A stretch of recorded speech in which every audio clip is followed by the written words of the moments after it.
I never thought I'd be standing outside my daughter's home in the rain, my arm in a sling, suitcase at my feet, watching my son-in-law's silhouette through the fogged glass as he refused to open the door.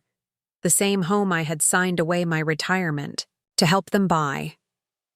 The same home where my name still appeared on the deed as co-owner. But life has a way of revealing people's true colors when you're at your most vulnerable. Before we jump in, tell us where you're tuning in from. And if this story touches you, make sure you're subscribed. Because tomorrow, I've saved something extra special for you. The morning everything changed began ordinarily enough. I was pruning the rose bushes in my small garden when the phone rang. It was my doctor confirming my knee replacement surgery for the following week. At 68, I'd put it off for too long, hobbling around in pain rather than facing the 6-week recovery period. Who wants to admit they're getting older? Margaret Reynolds? The nurse's cheerful voice echoed through the speakerphone. Dr. Mitchell wants to know if you've arranged for post-operative care. You'll need assistance for at least 4 to 6 weeks. I glanced around my empty house, the one I'd downsized to after helping both my children with their down payments. The silence answered before I could. Of course, I lied. Everything's arranged. After hanging up, I stared at my reflection in the hallway mirror. The woman looking back at me had silver-streaked hair pulled into a neat bun, laugh lines around, kind eyes, and worry etched across her forehead. I'd spent 35 years teaching second graders, raising my own children as a single mother after Richard left, and somehow managing to save enough to help both my daughter Becky and my son Jason buy their first homes. Now I needed help, and I was terrified to ask for it. I called Becky first. She and Daniel lived just 20 minutes away in Oakwood Estates, in the beautiful 2-story I'd contributed $175,000 toward, nearly half my retirement savings. I'd insisted on keeping my name on the deed as co-owner, not from lack of trust, but because my financial advisor suggested it would protect my investment. "Mom, how are you?" Becky's voice always had that slightly distracted quality, like she was simultaneously typing emails. She was a marketing executive who specialized in crisis management. Ironic, considering how she handled family matters. "I'm having my knee surgery next Tuesday," I said, trying to sound casual. "The doctor says I'll need some help afterward." I was wondering. "Oh, next Tuesday?" The clicking of her keyboard stopped. "That's right in the middle of the Westridge campaign launch. Daniel and I will be swamped." "I understand," I said, though my heart sank. "Maybe just for a few days after? I can't really manage stairs right after surgery, and my bedroom here is upstairs." The silence stretched uncomfortably before she responded. "Let me talk to Daniel and call you back. We might be able to work something out." I next called Jason, my tech-savvy son who lived an hour away in Portland with his wife Amanda. They had purchased their trendy downtown loft 3 years ago with $150,000 of my help, another chunk of my retirement that I'd never regretted giving. Until now, perhaps. "Hey, Mom," Jason answered on the 5th ring. "On a client call. Everything okay?" I explained again about the surgery, about needing somewhere to recover. "Mom, we'd love to help, but our place is tiny. No guest room, remember? Plus, Amanda's starting her new design firm, and we've converted the living room into her studio. There's literally nowhere for you to sleep." "I could take the couch," I suggested, hating the pleading in my voice. "For 6 weeks after knee surgery? That sounds like torture. Plus, the building doesn't have an elevator. You'd never manage the 3 flights of stairs. Have you asked Becky? Their place is massive." When we hung up, I sat in my garden, watching bees flit between the lavender stalks. I'd never expected my children to repay me for the financial help I'd given them. That wasn't how love worked. But I had expected them to care when I needed them. My phone rang as the garden shadows lengthened. It was Becky. "Mom, we've figured it out. Daniel has a college friend who's a nurse. She does private home care. We'll pay for her to come to your house 3 times a week after your surgery. Becky, the doctor says I need full-time care initially. I can't climb stairs, can't drive, can't really do much for myself the first couple of weeks. 3 times a week is the best we can do, Mom. We're right in the middle of the biggest campaign of my career, and Daniel's up for partner this year. I closed my eyes, steadying myself. What if I stayed with you? Just for 2 weeks, until I can manage the stairs at home? Another lengthy pause. Let me talk to Daniel again. This time, she called back within minutes. Daniel says it's fine, she said, though something in her voice sounded strained. Just for 2 weeks, right? We'll set up the guest room downstairs. Relief washed over me. Thank you, sweetheart. I promise I won't be any trouble. The day of my surgery arrived with a cool Oregon mist hanging over Riverside. Dorothy, my neighbor and closest friend, drove me to Riverside Memorial Hospital. You sure about this arrangement with Becky and Daniel? Dot asked as we waited in pre-op. You know you could stay with me. My place is small, but it's all on one level. I patted her hand. That's sweet, but Becky and Daniel have that beautiful guest suite on the first floor. And their family. Dot's expression turned skeptical. She'd heard enough stories about my son-in-law over our weekly coffee meetups, but she just squeezed my hand. Call me if you need anything. Anything at all. The surgery went well, according to Dr. Mitchell.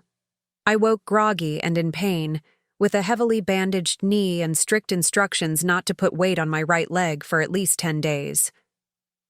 Becky came to pick me up the following afternoon, her designer. Sunglasses pushed up on her head, fingers constantly darting to check her phone. Daniel set up the guest room, she said, helping me into her SUV. He had meetings today, so he couldn't come along. That was thoughtful of him, I said, though I'd noticed Daniel hadn't visited me in the hospital either. When we arrived at their house in Oakwood Estates, I marveled again at its beauty, the stone facade, the manicured lawn, the soaring 2-story entryway. I had taught elementary school for 35 years and could never have afforded to live in such a place on my own. Seeing my daughter here made all those years of scrimping and saving worthwhile. Daniel greeted us at the door, all perfect white teeth and crisp button-down shirt. My son-in-law looked every inch the successful attorney on the partner track. Handsome, polished, and perpetually impatient. Margaret, he said with a nod. No hug, no, how are you feeling? Just my name, stated as a fact. Becky, the Westridge. People called again. I left the message on your desk.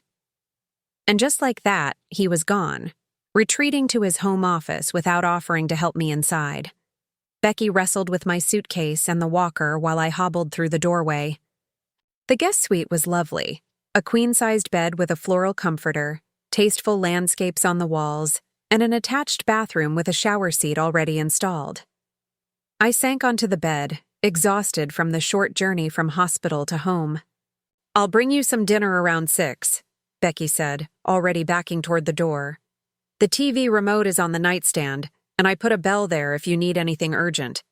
We're both working from home this week, but we have a lot of video calls, so if you could try not to make too much noise. Preparing and narrating this story took us a lot of time, so if you are enjoying it, subscribe to our channel. It means a lot to us. Now back to the story. I nodded, suddenly feeling like an intruder rather than a mother. I'll be fine, sweetheart. Don't worry about me. The first few days followed a similar pattern. I'd wake to find a breakfast tray outside my door, usually cold coffee and toast. Becky would check in briefly before disappearing into her home office. Daniel rarely appeared except to microwave his lunch, during which he'd nod at me silently if we happened to cross paths. My grandchildren, Emily and Tyler, were busy with school and activities, only stopping by my room to say quick hellos before racing off again. By the 4th day, I was feeling strong enough to navigate to the kitchen with my walker. I thought perhaps I could make myself useful by preparing dinner for everyone. It would be my way of saying thank you. I found pork chops in the refrigerator and vegetables in the crisper drawer. Working slowly, I seasoned the meat and chopped potatoes, onions, and carrots for roasting. It took me 3 times as long as it normally would, but the familiar routine of cooking brought comfort. I was sliding the roasting pan into the oven when Daniel walked in. He stopped short, staring at me as if I'd broken into his house. "What are you doing?" he asked, his tone clipped. "Making dinner," I said, smiling through my discomfort. I thought it would be nice to contribute something. He glanced at the countertop, where I'd left some vegetable peelings and spices out. "Becky has a very specific way she likes the kitchen. Kept. And we had dinner plans with the Goldsteins tonight, potential clients." I left a note on the family calendar. My face burned with embarrassment. "I didn't see any calendar. I'm sorry." "It's on the refrigerator door," he said, pointing to a color-coded monthly calendar I couldn't possibly have seen while seated in my walker. The one with "Dinner with Goldsteins" written in red. I nodded, feeling about 2 inches tall. "I'll clean everything up." "Don't worry about it." His tone suggested I should absolutely worry about it. "I'll tell Maria to take care of it tomorrow." That night, I ate a pork chop alone in my room while the rest of the family went out. As I chewed the meat that had turned dry from sitting in the turned-off oven for hours, I scrolled through my phone's photos. Pictures of Becky as a child, her gap-toothed smile so open and loving. Photos of the day we'd toured this house. Her eyes wide with excitement as she whispered, "Mom, I could never afford this without you." I remembered how I'd gone to the bank the next day and withdrawn nearly half my retirement to help with the down payment. The bank manager had tried to dissuade me. "Mrs. Reynolds, this is an extremely generous gift. Are you sure you want to deplete your savings this way?" "They're my children," I'd replied simply. What else would I do with it? Now, staring at the guest room walls, I wondered if the bank manager had been right all along. On the 5th morning, I woke to raised voices in the kitchen. I couldn't make out the words, but Becky's tone was pleading while Daniel's was firm and increasingly agitated. I heard my name mentioned several times. The voices stopped when I appeared in the doorway with my walker an hour later. "Good morning," I said cautiously. Becky's smile was strained. "Morning, Mom. How did you sleep?" "Fine, thank you." I looked between them. "Is everything okay?" "Perfect," Daniel said, straightening his tie. "I need to get to the office. Actual office today. Not working from home." After he left, Becky busied herself loading the dishwasher, her movements jerky and tense. "Becky," I said gently, "if my being here is causing problems—" "It's fine, Mom." Her voice was too bright. "Daniel's just stressed about this partner decision.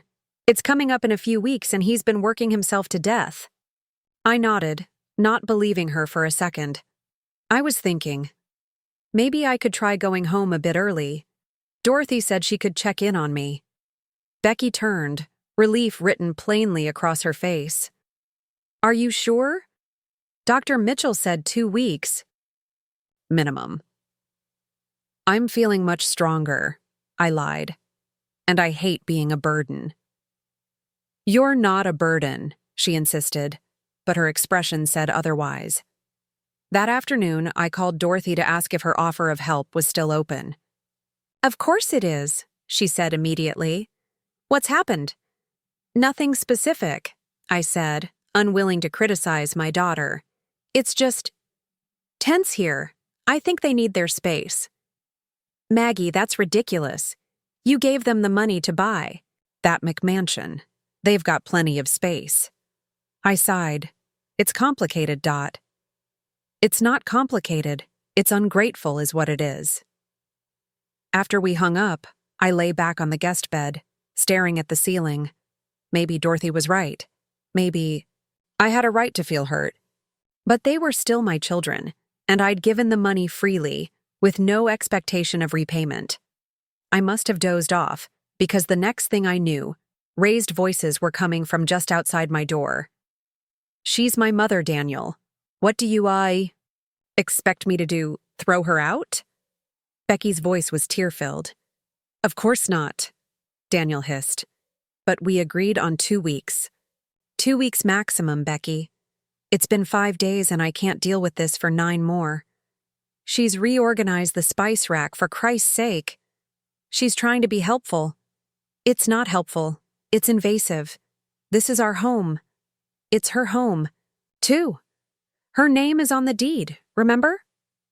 There was a dangerous pause. Don't remind me of that. If I'd known having your mother's name on our house deed meant she'd think she could move in whenever she wanted, I never would have agreed to it. She's not moving in. She's recovering from surgery. Right. And when she goes back home and can't manage the stairs there, then what? She'll be right back here, with that sad look on her face, saying she just needs a little more time. Then, suddenly, we have a permanent house guest. I felt my chest tighten, shame and anger rising in equal measure. Is that what he thought of me? A burden to be managed? An intruder in the home I'd helped provide? Their argument continued, moving further down the hallway until I could no longer make out the words. I lay there, a tear sliding down my temple and into my hair, feeling utterly alone. That night, at dinner, a takeout affair eaten mostly in silence, I made my announcement. I've decided to go back home tomorrow, I said, keeping my tone light. Dorothy will help me with anything I can't manage on my own. Daniel's relief was palpable. If you're sure that's what you want, Margaret, we wouldn't want to rush your recovery. Mom, are you sure? Becky asked, though I could see the same relief in her eyes. It's no trouble having you here. I'm sure, I said firmly. Dorothy's place is all on one level, and she's retired, so she has plenty of time to check on me. Later, as Becky helped me pack, she perched on the edge of the guest bed. Mom, I'm sorry about all this. It's just bad. Timing with work and everything. I understand, I said, and I did. I understood completely now. You have your own life. I shouldn't expect to be a part of it. Her face fell. That's not what I meant. Of course you're part of my life. But we both knew the truth. I was part of her life when it was convenient, when it fit neatly into the schedule on her refrigerator door, when it didn't interfere with Daniel's path to partnership or her marketing campaigns. That night, I couldn't sleep. I opened my banking app on my phone and stared at my account balance, $32,458. The remainder of my retirement after helping both children with their homes. At my current rate of modest living, it would last maybe 5 more years. And then what? In the darkness of the guest room, a thought began to form, not fully realized yet, but a seed of something like resolve. For decades, I'd put my children first. I'd raised them alone after Richard left me for his secretary, Valerie. I'd worked summer school to afford Becky's dance lessons and Jason's computer camp. I'd downsized my life repeatedly to expand theirs. And now, when I needed them most, I discovered the painful truth. Love didn't work the way I thought it did. At least, not their love for me. Morning arrived with a soft rain pattering against the guest room window. I dressed slowly, my knee throbbing despite the pain medication. As I packed the last of my toiletries, I heard the front door open and close, followed by unfamiliar voices in the foyer. Curious, I made my way slowly down the hallway with my walker. Margaret, Daniel's voice was unusually bright. I'd like you to meet Howard and Elaine Goldstein, potential clients. They're considering having our firm handle their estate planning. I smiled politely at the elegant couple standing in the entryway. They appeared to be in their 70s, both silver-haired and expensively dressed. How lovely to meet you, I said. I'm just on my way out, actually. My daughter has kindly been letting me stay during my recovery from knee surgery. Oh, you poor dear, Elaine said sympathetically. You're leaving already? Surely not back to an empty house? Before I could answer, Daniel jumped in smoothly, Margaret has a wonderful arrangement with her neighbor. They're very close. Still, Howard frowned. Family should take care of family. That's our philosophy, isn't it, Elaine? It's why we're so particular about our estate planning. We want to make sure everything goes to people who share our values. Daniel's smile tightened almost imperceptibly. I could almost see his commission slipping away. A small, admittedly petty part of me enjoyed his discomfort. Yes, I'm very fortunate, I said. Becky and Daniel have this beautiful home partly because I contributed to the down payment. My name is even on the deed as co-owner. Elaine beamed. How wonderful! A true family partnership. Absolutely, Daniel agreed, shooting me a warning look. Margaret has been incredibly generous, and we've invited her to stay as long as necessary for her recovery. Yet here I am, leaving after only 5 days, I said, my smile never wavering. Life is full of surprises, isn't it? The Goldsteins exchanged a look I couldn't quite interpret. Daniel's jaw clenched so hard I could see a muscle jumping in his cheek. Well, we should let you get back to your meeting, I said pleasantly. Becky should be here any minute to drive me home. As if on cue, Becky walked through the front door, freezing momentarily at the sight of the small gathering in the foyer. Oh, I didn't realize we had company. Introductions were made again, and I excused myself to finish packing. As I slowly made my way back to the guest room, I heard Howard Goldstein's voice drift down the hallway. Sending your mother-in-law home less than a week after knee surgery? That's not how we were raised, young man. Daniel's reply was too low to hear, but the damage was done.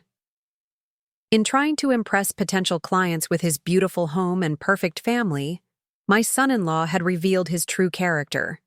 Back in my room.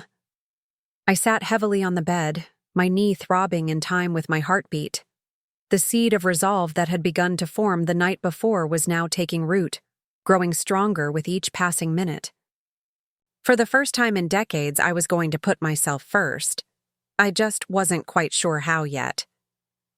When Becky came to help with my suitcase, her expression was thunderous. Did you have to mention the deed in front of the Goldsteins? She hissed. Daniel says they practically canceled the meeting on the spot. I looked at my daughter, my beautiful, accomplished daughter, who had somehow become a stranger to me. I only mentioned facts, Becky. If those facts made Daniel uncomfortable, perhaps he should consider why. Her face softened slightly. Mom, it's not that we don't want to help you. It's just complicated right now. Life is always complicated, Rebecca. That's when family is supposed to matter most. The drive to Dorothy's house was silent and strained. When we arrived, my friend was waiting on her front porch, her arms crossed and her expression fierce. She helped me from the car without a word to Becky. Call if you need anything, Mom, Becky said, not quite meeting my eyes. I'll check in tomorrow. As we watched her drive away, Dorothy shook her head. 5 days. They couldn't handle you for 5 lousy days. It's fine, Dot, I said, though we both knew it wasn't. Thank you for taking me in. Don't thank me. That's what real family does, blood relation or not. Inside Dorothy's modest ranch-style home, everything was on one level as promised. She'd prepared the spare bedroom with fresh linens and installed grab bars in the bathroom. On the kitchen table sat a vase of fresh-cut flowers and a stack of get-well cards from our friends at the community center. Everyone's been asking about you, Dorothy said, helping me settle into a recliner. George from the garden center brought those flowers. Said he misses seeing you at the community plots. I felt a warmth spread through me that had nothing to do with the cozy Afghan Dorothy tucked around my legs. These people, my friends, my community, had shown more concern for my well-being than my own children. Now, Dorothy said, sitting across from me, tell me what you're going to do. About what? About this whole mess. Your ungrateful children, the money, that house with your name on the deed. She leaned forward. "You're not just going to let this go, are you, Maggie?" I sighed, gazing out her window at the rain-soaked garden. "What choice do I have? They're still my children." "Being a parent doesn't mean being a doormat. You taught second grade for 35 years. What would you tell one of your students if someone kept taking their crayons without saying thank you?" Despite everything, I had to smile. I'd tell them to speak up, to stand up for themselves. Dorothy nodded firmly. "Exactly. So when are you going to start taking your own advice, Margaret Reynolds?" As I sat there watching raindrops chase each other down Dorothy's window panes, the seed of resolve that had been growing inside me finally blossomed into a plan. Becky and Daniel might have refused to let me live with them after my surgery, but my name was still on their deed. And maybe, just maybe, it was time I remembered what that really meant. Dorothy's spare bedroom became my sanctuary for the next 2 weeks. Each morning, sunlight filtered through lace curtains, casting delicate patterns across the quilt as I slowly regained my strength. The physical therapist visited 3 times a week, guiding me through exercises that sent sharp pains, shooting through my knee but gradually increased my mobility. "You're healing nicely," Dr. Mitchell said during my follow-up appointment. "But I'm still concerned about those stairs at your house. You're not ready for them yet." Dorothy, sitting beside me in the examination room, spoke up immediately. "She's welcome to stay with me as long as she needs. No stairs, no pressure." The contrast between Dorothy's generosity and my own children's reluctance wasn't lost on me. Becky had called twice. Brief conversations focused mainly on my recovery timeline. Jason had sent flowers but hadn't visited. Neither had mentioned me returning to their homes. "I've been thinking," I said to Dorothy as we drove back from the appointment. "I need to make some changes." Dorothy glanced at me, eyebrows raised. "What kind of changes?" "I'm not sure yet, but I can't go back to the way things were." Back at Dorothy's house, I settled on her porch swing, my leg carefully elevated. The midday sun warmed my face as I watched neighbors walking dogs and children riding bikes. Ordinary life continuing while mine felt suspended in uncertainty. My phone buzzed with a text message from Becky. "How was the doctor? Still on track to go home next week?" "No." "How are you feeling?" "No, I miss you. Just checking on my exit strategy from their lives." I set the phone aside without answering, my mind drifting to the conversation I'd overheard at Becky and Daniel's house. "If I'd known having your mother's name on our house deed meant she'd think she could move in whenever she wanted, I never would have agreed to it." But I hadn't moved in. I'd needed temporary help after surgery, help that any loving family should provide without complaint. Was that so unreasonable? The cruel irony was that I'd given them the money that made their comfortable life possible, and they couldn't spare a guest room for a few weeks in return. That evening, after Dorothy had gone to bed, I made a decision. I opened my laptop and searched for property rights co-owner deed. What I discovered over the next few hours changed everything. As co-owner of Becky and Daniel's house, I had legal rights they probably never considered. I couldn't be excluded from the property without my consent. I was entitled to access. Most importantly, if I wanted to sell my share, they would either have to buy me out, or the entire property would need to be sold. I sat back, stunned by the implications. I'd insisted on being a co-owner as a safety measure, never imagining I'd need to exercise these rights. It had been about protecting my investment, not controlling my children's lives. But now, the knowledge felt like a key turning in a lock, a door opening to possibilities I'd never considered. The next morning, I called an old friend who had retired from teaching the same year I had. Caroline Weber had gone on to get her real estate license as a second career. "Maggie, how's the knee?" "I've been meaning to visit." Caroline's warm voice brought an immediate smile to my face. "It's improving," I said. "Listen, Caroline, I need some professional advice. Can you meet for coffee?" 2 days later, Caroline and I sat at a corner, table in Silver Lining Cafe, steaming mugs between us and real estate documents spread across the table. "So you're a 1/3 owner," Caroline confirmed, examining the deed. "Your contribution was specifically documented as an ownership stake, not a gift. That's significant." "What exactly does it mean for me?" I asked. Caroline leaned forward, her reading glasses perched on the end of her nose. "It means you have options, Maggie. If you wanted to, you could force a partition action, essentially forcing the sale of the property to divide the proceeds according to ownership shares." "I don't want to force them out of their home," I said quickly. "Of course not. But knowing you could gives you leverage." She sipped her coffee thoughtfully. "There's something else you should know. Property values in Oakwood Estates have nearly doubled since they bought that house." My eyes widened.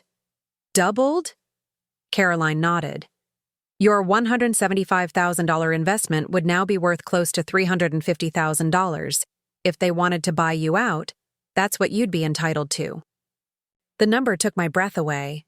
$350,000. Enough to buy a small, single-level home outright. Enough to secure my independence for years to come. "They don't have that kind of money," I murmured. "They could refinance," Caroline suggested, "or they could agree to a payment plan. But Maggie, the important thing is that you understand your position of strength here." As Caroline gathered up the documents, she gave my hand a gentle squeeze. "Think about what you want, Maggie, not what's best for everyone else. What do you want?" The question followed me back to Dorothy's house, echoing in my mind as I performed my physical therapy exercises. What did I want? For so long, my wants had been secondary to my children's needs. Even after they were grown, I'd continued prioritizing their happiness over my own security. Now, at 68, with a surgically repaired knee and dwindling savings, I finally had to confront an uncomfortable truth. No one was putting my needs first, including me. That evening, Dorothy and I sat on her back patio, watching fireflies dance among her garden shrubs. I'd shared everything I'd learned from Caroline. "So what are you going to do?" Dorothy asked, refilling our lemonade glasses. "I'm going to talk to them," I said, surprising myself with the firmness in my voice. "I'm going to explain the situation and ask them to buy out my share of the house." Dorothy raised her eyebrows. "And if they refuse?" I took a deep breath. "Then I'll have decisions to make." The next day, I texted both Becky and Jason, asking them to meet me for dinner on Sunday. "Important family discussion," I wrote. "Please make every effort to be there." Becky responded almost immediately. "Is everything okay with your health?" The concern in her message would have been touching if it hadn't been so transparently self-interested. She wasn't worried about me. She was worried about what my health might require of her. "My health is fine," I replied. "This is about financial matters." Jason didn't respond until the following day, and only to say he'd try to make it, but might have to join by video call if an important client meeting came up. I bit back my frustration. When had I raised children who placed important client meetings above family? By Sunday, I was a bundle of nerves. Dorothy drove me to Silver Lining Cafe, where I'd reserved a quiet corner table. "Call me when you're done," she said, giving my shoulder a reassuring squeeze. "Remember, you're not asking for anything you don't deserve." I arrived 15 minutes early, settling myself at the table with a folder of documents Caroline had helped me prepare. My heart pounded as I watched the door, rehearsing what I would say when my children arrived. Becky came first, looking polished in casual weekend attire, her expression a mixture of curiosity and concern. "Mom," she said, bending to kiss my cheek. "You look better. How's the knee?" "Improving every day," I said, gesturing for her to sit. "Let's wait for your brother before we get into everything." Jason arrived 10 minutes late, slightly out of breath. "Sorry," he said, sliding into the chair beside his sister. Traffic was terrible coming from Portland. Looking at my children, sitting across from me, both successful, both beneficiaries of my sacrifices, I felt a complicated tangle of emotions: love, disappointment, resolve. "Thank you both for coming," I began, my voice steadier than I expected. "I've been doing a lot of thinking since my surgery about the future and about my financial security." Their expressions shifted subtly, a slight narrowing of Jason's eyes, a tightening of Becky's smile. "Mom, we're happy to help however we can," Jason said, though his tone suggested otherwise. I nodded, acknowledging his words if not his sincerity. "When I helped each of you buy your homes, I wasn't just being generous. I was investing in my future too." "Of course, Mom," Becky jumped in, "and we're so grateful." I held up a hand, stopping her. "Please let me finish. With Becky and Daniel's house, I'm legally a co-owner. My name is on the deed, representing my 1/3 ownership share. I've recently learned that my investment has appreciated significantly." I slid a document across the table, a property valuation Caroline had prepared. "Based on current market values, my share is now worth approximately $350,000. Both of them leaned forward to examine the paper, their expressions darkening as they absorbed the implications. "What exactly are you saying, Mom?" Jason asked, his voice carefully neutral. "I'm saying that I need to access the equity in that investment. I'm asking Becky and Daniel to buy out my share of the house." The silence that followed was deafening. Becky's face had gone pale, while Jason sat back, arms crossed defensively. "Mom, that's—" Becky struggled to find words. "We can't possibly come up with that kind of money." "You could refinance," I suggested, echoing Caroline's advice. "Or we could work out a payment plan over time." Jason shook his head. "This is crazy. You gave us that money. You said it was to help us get started." "I said it was an investment. In our family's future," I corrected him gently. And it was. But I didn't anticipate being left alone when I needed help after surgery. Becky flushed. "Is that what this is about? Punishing us because Daniel and I couldn't accommodate you for more than a few days?" "This isn't punishment, Rebecca. This is about securing my own future. I have limited savings left. I can't return to my 2-story house because of the stairs. I need to purchase a single-level home, and I need my investment back to do that." "What about the money you gave me for my loft?" Jason demanded. "Are you going to try to get that back too?" I shook my head. That was structured differently. I don't have ownership rights there. But to be fair, I'm only asking for what's legally mine from Becky's house. Jason turned to his sister. "This is ridiculous. She can't force you to sell." "Actually," I said, sliding another document forward, "I can request a partition by sale. It would force the entire property to be sold and the proceeds divided according to ownership shares." "You wouldn't dare," Becky whispered, her voice trembling. "I don't want to," I assured her. "I'm simply explaining my legal rights, so we can find a solution that works for everyone." Jason pushed back from the table, his chair scraping loudly against the floor. "I can't believe you're doing this. After everything you've done for us, now you're threatening to take Becky's house away? Who are you?" His words stung, but I held my ground. "I'm still your mother. I'm still the woman who worked summers to pay for your computer camps. I'm still the person who downsized her life repeatedly to expand yours. But I'm also someone who needs to think about her own security now." "This is insane," Jason muttered, standing up. "I have to go. I can't be part of this conversation." "Jason, wait," I began, but he was already striding toward the door. Becky remained seated, her eyes fixed on the property valuation. "Daniel is going to lose his mind," she said quietly. "I'm sorry about that," I said, and I meant it. "But this isn't about Daniel. It's about what's fair." She looked up at me, tears shimmering in her eyes. Do you have any idea what you're asking? We'd have to take out a second mortgage. Our monthly payments would increase by hundreds of dollars. I understand that, I acknowledged. That's why I'm willing to discuss a payment plan. Maybe a second mortgage with payments directly to me instead of a bank. Becky wiped at her eyes. Why are you doing this now? If you needed money, you could have just asked. Because I shouldn't have to ask, Becky.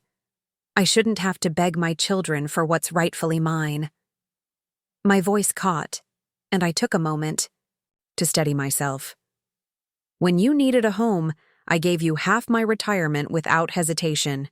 When I needed a place to recover from surgery, you couldn't wait to get rid of me. The harsh truth hung between us like a physical presence. Becky didn't try to deny it. I need to talk to Daniel, she said finally, gathering her purse. This affects him too. Of course, I agreed. Take some time to discuss it. But I need an answer within 2 weeks. After she left, I sat alone at the table, emotionally drained but strangely empowered. For the first time in decades, I had advocated for myself, stated my needs clearly, and stood firm in the face of resistance. It hadn't gone perfectly, but it was a start. Dorothy picked me up 30 minutes later, finding me still sitting at the table staring into a cold cup of tea. Well, she prompted as I eased myself into her car. How did it go? About as well as could be expected, I said wearily. Jason stormed out. Becky needs to talk to Daniel, but I made my case. Dorothy patted my hand. Good for you, Maggie. That took guts. Back at Dorothy's house, I retreated to the spare bedroom, emotionally exhausted. Lying on the bed, I scrolled through old photos on my phone, birthday parties, graduations, family vacations. Had I imagined the closeness we once shared? Or had it always been conditional, dependent on what I could give rather than who I was? My phone buzzed with a text from an unknown number. Mrs. Reynolds, this is Daniel Thompson. We need to talk. About this ridiculous demand you've made. Call me. I set the phone aside without responding. Daniel's reaction was predictable, but I wouldn't be intimidated. This wasn't about emotion anymore. It was about fairness.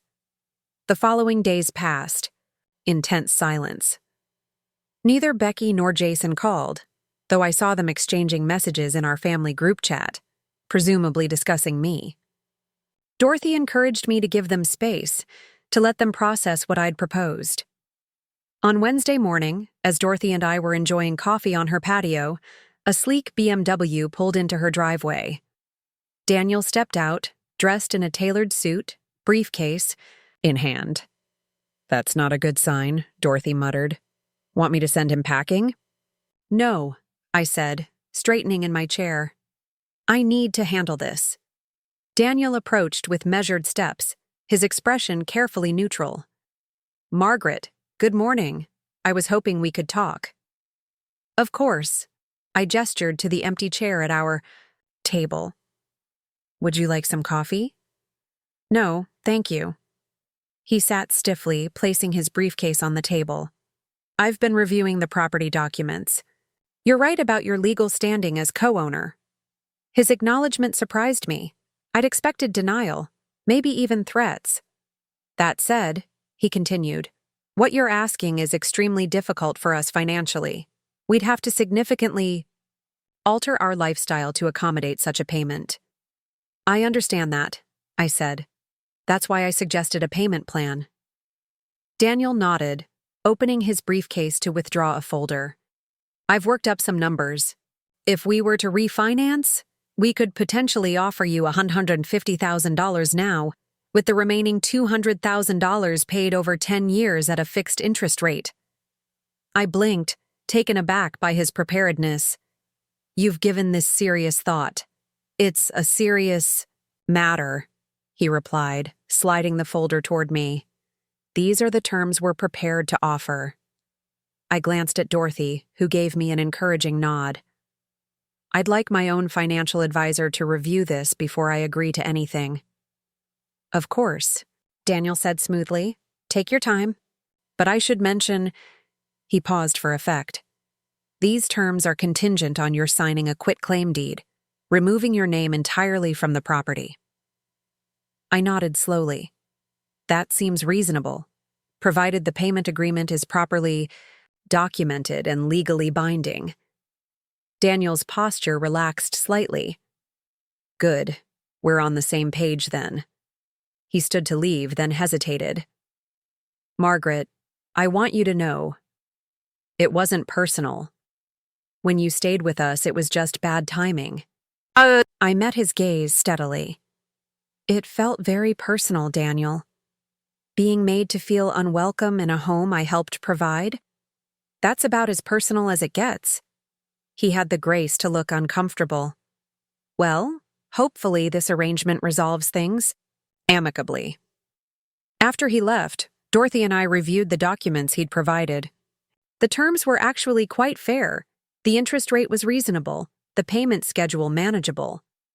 I'm surprised, Dorothy admitted. I expected him to fight this. He's practical, I said, and he wants this resolved quickly and quietly. I called Caroline that afternoon, asking her to review the proposed agreement. She came over the next day, professional and thorough as she examined each clause. It's solid, she confirmed. The initial payment would be enough for a down payment. On a nice single-level home in Riverside. The monthly payments would supplement your retirement income nicely. Relief washed over me. So, I should accept? Caroline hesitated. Legally, it's a fair offer. But Maggie, are you sure this is what you want? This changes your relationship with your daughter permanently. Our relationship changed the moment they made it clear I wasn't welcome in their home, I said, a lump forming in my throat. This just puts it on paper. Before I could sign anything, I wanted to speak with Jason. Despite his angry departure from our dinner, he deserved to know what was happening. I called him that evening, half expecting him to ignore me. Mom, he answered on the fourth ring, his voice guarded. What's up? I wanted to update you on the situation with Becky's house, I explained Daniel's offer. I'm planning to accept their terms. Silence stretched across the line before Jason finally spoke. You're really going through with this? Yes, I am. Did you ever stop to think about what this will do to our family? To your relationship with your grandchildren? The question hit me like a physical blow. Emily and Tyler, my sweet grandchildren who had barely acknowledged my presence during my stay, would they become collateral damage in this conflict? I've thought about nothing else, I said quietly. But Jason, what kind of example am I setting if I don't stand up for myself? The example of someone who puts family above money, he retorted. Is that what you think this is about? Money? I felt my patience fraying. This is about respect, about recognition of what I've sacrificed, about not being treated like an inconvenience when I needed help. Whatever helps you sleep at night, Mom. His tone was dismissive, cutting. Just don't expect us to pretend everything's fine at Thanksgiving dinner. After we hung up, I sat in Dorothy's guest room, turning. My phone over and over in my hands. Was I doing the right thing? Or was I, as Jason implied, destroying my family over money? A soft knock at the door interrupted my brooding. Dorothy peeked in, concern etched on her face. Everything okay?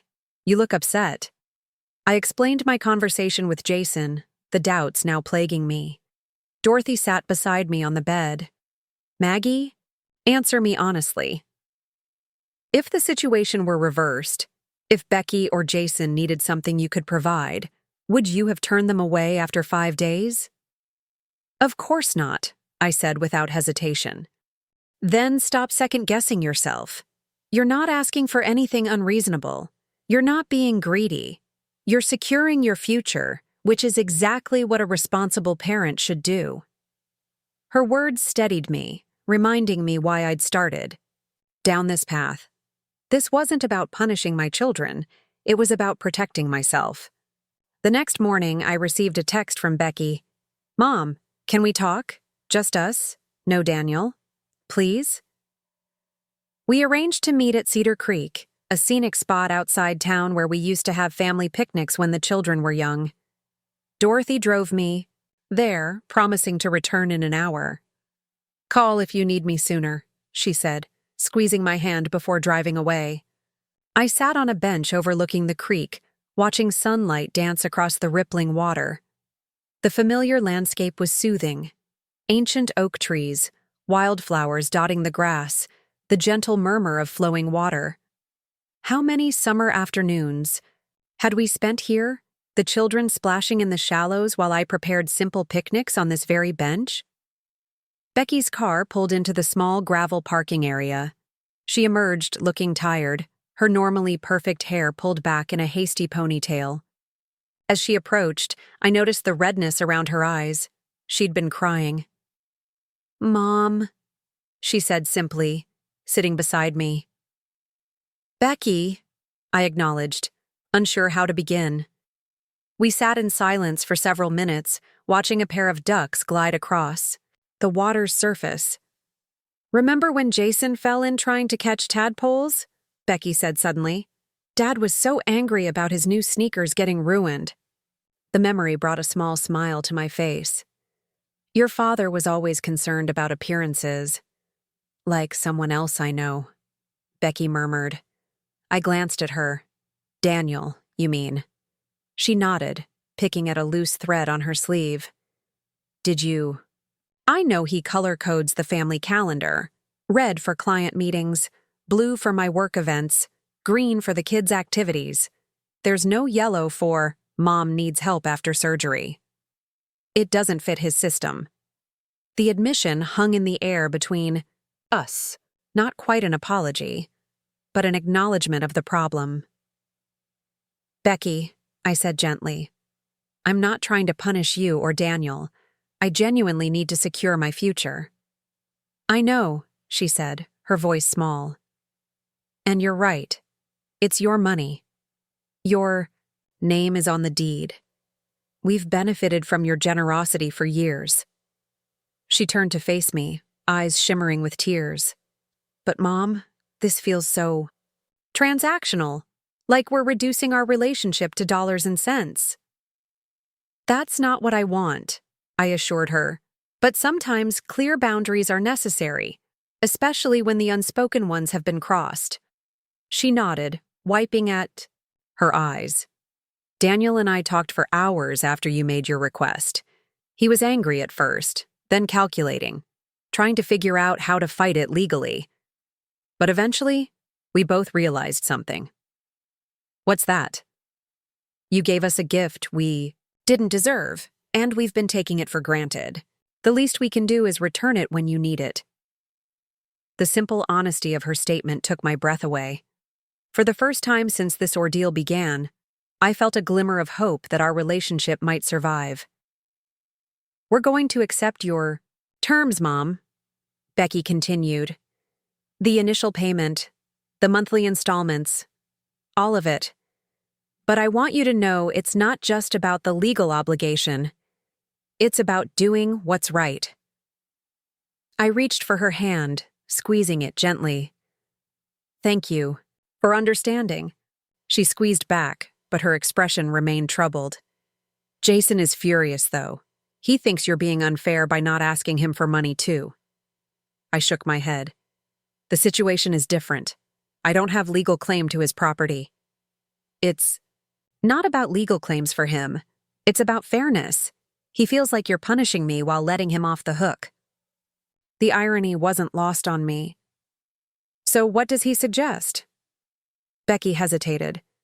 "He wants to contribute to buying you a new house, to match what we're paying. He says if this is about your future security, then both of us should help equally." I sat back, stunned by this unexpected development. "He said that?" Becky nodded. "He was up all night researching single-level homes in Riverside. He found one just 3 blocks from the community garden you love so much. 2 bedrooms, accessible bathroom, everything you'd need." Tears sprang to my eyes. Not from grief this time, but from a complicated mixture of surprise, relief, and cautious hope. "I don't know what to say." "Say you'll let us help you the right way," Becky urged. "Not because we're legally obligated, but because we love you." As we sat by the creek, planning my future together instead of in opposition, I felt something shift between us. The hurt wasn't gone. Those wounds would take time to heal completely, but understanding had begun to replace resentment. Dorothy's car appeared in the parking lot, right on schedule. Becky helped me to my feet, supporting my arm as we walked carefully across the uneven ground. "Mom," she said just before we reached the car, "I'm sorry we made you feel unwelcome. It wasn't right." It wasn't a grand apology, but it was sincere. And for now, that was enough. As Dorothy drove me back to her house, I gazed out the window at the familiar streets of Riverside. For the first time since my surgery, I felt like I could see a clear path forward, one where I stood on my own 2 feet, quite literally, as my physical therapy progressed, while also maintaining connections. "With my children? Good talk?" Dorothy asked, glancing at my contemplative expression. "Better than I expected," I admitted. "They've accepted the terms, and Jason wants to contribute equally, even though he's not legally obligated." Dorothy nodded approvingly. "Sounds like they finally remembered how to be decent human beings." "They're still my children," I said, feeling a need to defend them despite everything. "Flawed, sometimes selfish, but still capable of growth." "Just like their mother," Dorothy observed with a knowing smile. Back at Dorothy's house, I found an email from Caroline with listings for single-level homes in Riverside. Among them was the one Jason had found, a charming craftsman-style cottage with a front porch perfect for watching the world go by. The asking price was just within reach with the initial payment from Becky and Daniel, combined with whatever Jason might contribute. As I scrolled through photos of the house, bright, open living spaces, an updated kitchen, a garden already, planted with perennials, I felt a sense of possibility I hadn't experienced in years. This wasn't just a place to live, it was a fresh start. A home that represented not what I had given up, but what I had rightfully reclaimed. My phone buzzed with a text from an unknown number. "Mrs. Reynolds, this is Patricia Henderson from across the street. Strange men have been at your house today, taking photos and measurements. Everything okay?" Patty Henderson, the neighborhood gossip who had never quite forgiven me for being appointed head of the school's curriculum committee over her 15 years ago.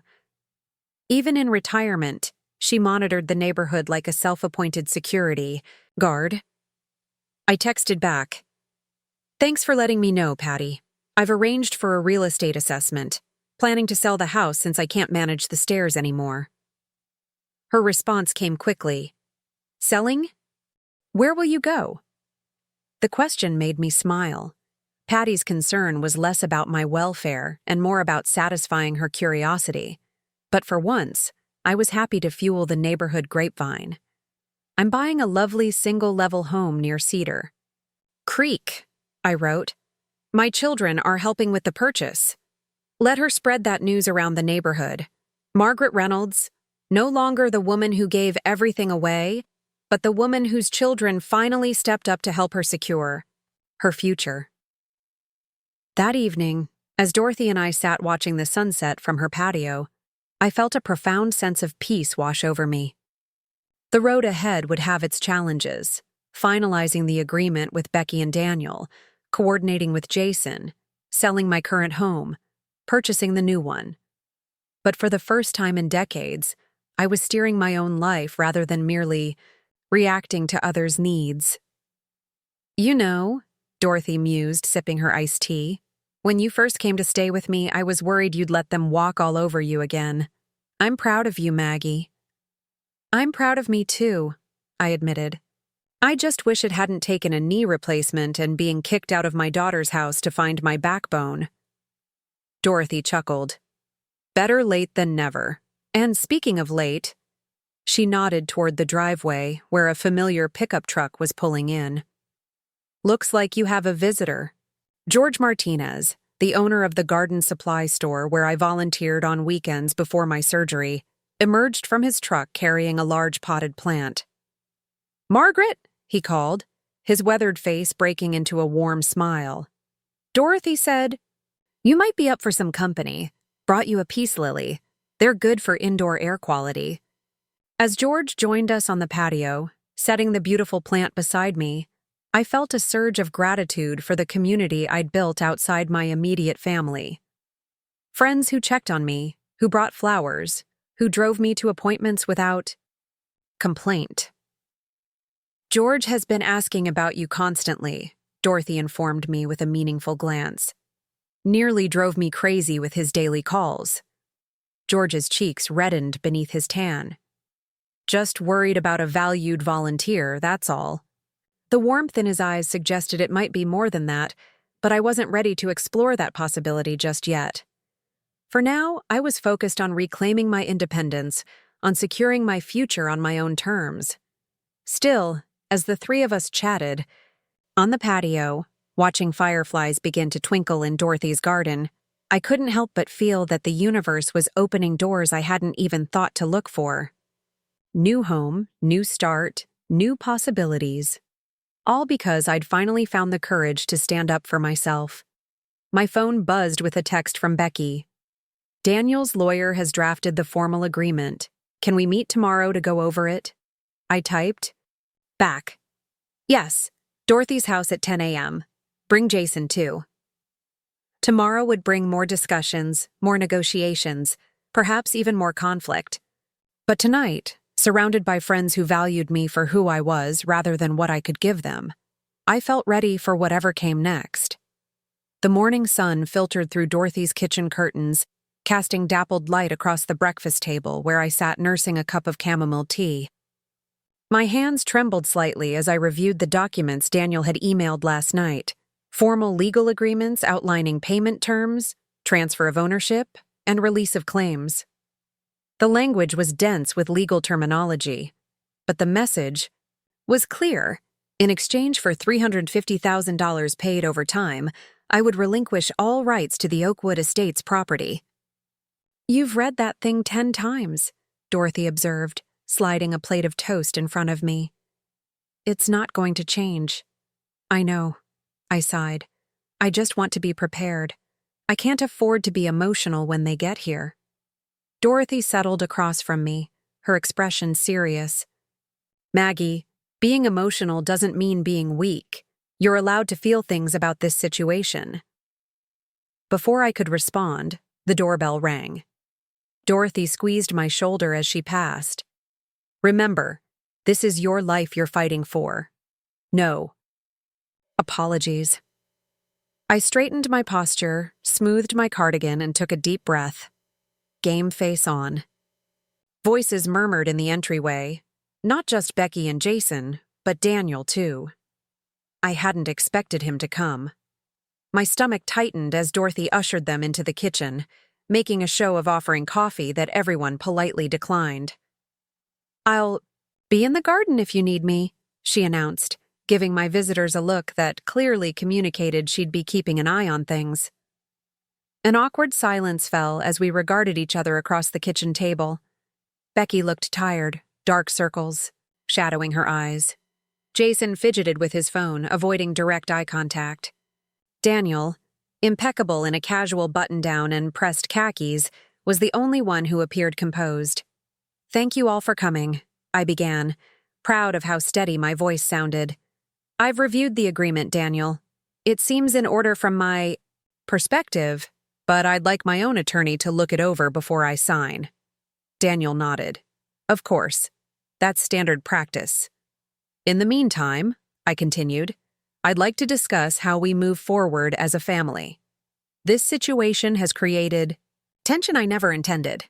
Jason snorted softly. "That's putting it mildly." Becky shot him a warning glance. "What Mom means is that we need to figure out how to navigate this change in our relationship." "What relationship?" Jason muttered. "The one where we take until Mom needs something, then suddenly we're too busy." I blinked, surprised by his apparent change in perspective.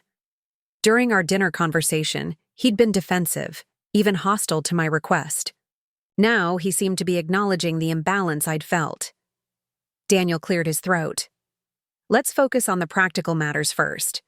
Margaret, we're prepared to make the initial payment of $150,000 within 30 days of signing. The remainder will be paid in monthly installments as outlined, with interest. And I've found a house that would work for you, Jason added, sliding his phone across the table to show me photos of the cottage I'd already seen in Caroline's listings. I've spoken with the selling agent. If we move quickly, we can make an offer before it goes to open house this weekend. I scrolled through the photos again, warmth spreading through my chest at the thought of this becoming my home. It's perfect, Jason. Thank you for finding it. I'll contribute to the down payment, he said firmly. To match Becky and Daniel's initial payment. It's only fair. Daniel shifted uncomfortably. That's very generous, Jason, but not necessary from a legal standpoint. This isn't about legal obligations, Jason snapped. It's about doing right by Mom after everything she's done for us. The tension in the room thickened. Becky, eyes fixed on her folded hands, said nothing. Daniel's jaw tightened almost imperceptibly. I appreciate your offer, Jason, I said carefully. But I don't want this to create financial strain for you, either. I can afford it, he insisted. Amanda and I have discussed it. We've decided to postpone our kitchen renovation. This is more important. A small, treacherous part of me wanted to ask why my knee surgery hadn't been more important than their kitchen renovation plans a month ago. But I swallowed the bitter question. This wasn't about scoring points. It was about moving forward. There's something else we need to discuss, Becky said suddenly, her voice so quiet I had to lean forward to hear her. The real reason I couldn't have you stay with us after your surgery. Daniel's head snapped toward her. Becky, we agreed. No. She cut him off, an unusual assertion against her husband's wishes. Mom deserves the truth. My heart raced as Becky raised her eyes to meet mine. What confession was coming? Had there been some terrible secret reason for their behavior? Daniel and I have been having problems, she said, each word seemingly dragged from some painful depth. Serious problems. We've been in counseling for months, trying to decide whether to stay together. The revelation hit me like a physical blow. My daughter's marriage in crisis, and I'd had no idea. The week you stayed with us, she continued, we had just started a trial separation. Daniel was supposed to be staying at the Riverside Extended Stay Hotel. When you needed a place to recover, he moved back temporarily so you wouldn't know something was wrong. That's why everything was so tense, Jason added. Becky told me not to mention anything to you. I looked between them, struggling to process this new information. Why didn't you tell me? I would have understood. I could have made other arrangements. Becky's eyes filled with tears. You've always been so proud of us, of our success, our stability. I couldn't bear to disappoint you by admitting my marriage was failing.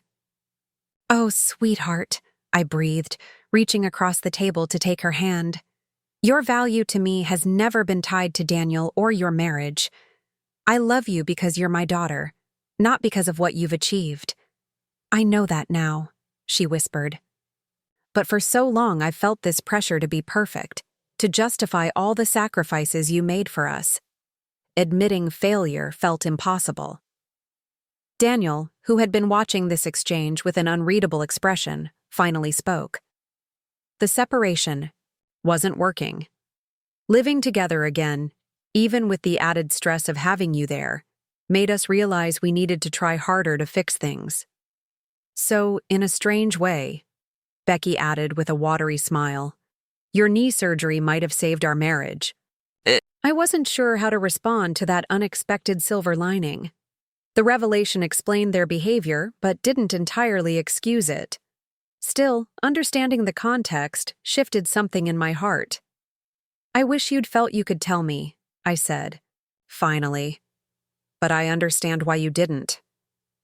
Jason, who had been uncharacteristically quiet during this exchange, cleared his throat. While we're sharing difficult truths, I have one too. My stomach tensed again. What now? Amanda and I have been struggling financially, he admitted. That tech startup I told you about? It's not doing well. We've been living on credit cards for months trying to keep up appearances. Jason, I gasped. Why didn't you say something? He shrugged, embarrassment coloring his features. Same reason as Becky, I guess. Didn't want to disappoint you. When you called about needing a place to stay, I panicked. We can barely make our mortgage payments, let alone handle having someone living with us. The pieces were falling into place now, both my children struggling with problems they'd hidden from me, both ashamed to admit they couldn't live up to some imagined standard of success. I feel terrible that you've both been carrying these burdens alone, I said. But I need you to understand something important. I never expected perfection from either of you. I just wanted you to be kind, honest people. Well, we've failed at the honest part, Jason said with a hollow laugh. It's never too late to start, I countered gently. An uneasy silence settled over the kitchen as we all absorbed the impact of these revelations. The formal legal documents on the table seemed suddenly cold and impersonal in the face of our family's complicated reality. Daniel was the first to speak. Where does this leave us with the house agreement? Trust Daniel. To bring us back to the practical matters at hand, yet his question was valid. Did these revelations change anything about our financial arrangement? The agreement stands, I said firmly. My need for a stable, accessible home hasn't changed. Your marital struggles and Jason's financial difficulties are separate issues we'll need to address as a family. Becky nodded, wiping away the last of her tears. That's fair. We made a commitment to buy out your share, and we'll honor it. But if Jason is having financial problems, he shouldn't be contributing to your new house, Daniel pointed out. Jason bristled. I can manage my own finances, thank you very much. Clearly not, Daniel shot back. Stop it, both of you. I interrupted, more forcefully than I'd intended. They both turned to me, startled by my sharp tone. This is exactly why we're in this mess. Everyone trying to handle everything alone, keeping secrets, making assumptions about what others can or can't handle. I took a deep breath and continued more calmly. From now on, we talk to each other about everything. No more secrets, no more pretending everything's fine when it's not. The kitchen fell silent again, but this time the silence felt different, contemplative, rather than tense. You're right, Mom, Becky said finally. We've been so focused on appearing successful that we've lost sight of what really matters. Like being there when family needs us, Jason added quietly. Daniel, ever the practical one, brought us back to the immediate issue. So, the agreement stands, but Jason's contribution needs to be reconsidered given his financial situation. I nodded. Jason, I appreciate your desire to contribute equally, but I won't accept money you can't afford to give. Perhaps there are other ways you can help with my transition to the new house. Relief flickered across his face. I could handle the move, packing, hiring movers, setting up utilities, all of it. That would be an enormous help, I agreed. And Becky, maybe you and the kids could help me decorate, make it feel like home. She smiled, the first genuine smile I'd seen from her in weeks. Emily would love that. She's been talking about interior design as a potential career. As we continued to discuss practical arrangements, I felt the atmosphere in the room gradually lightening.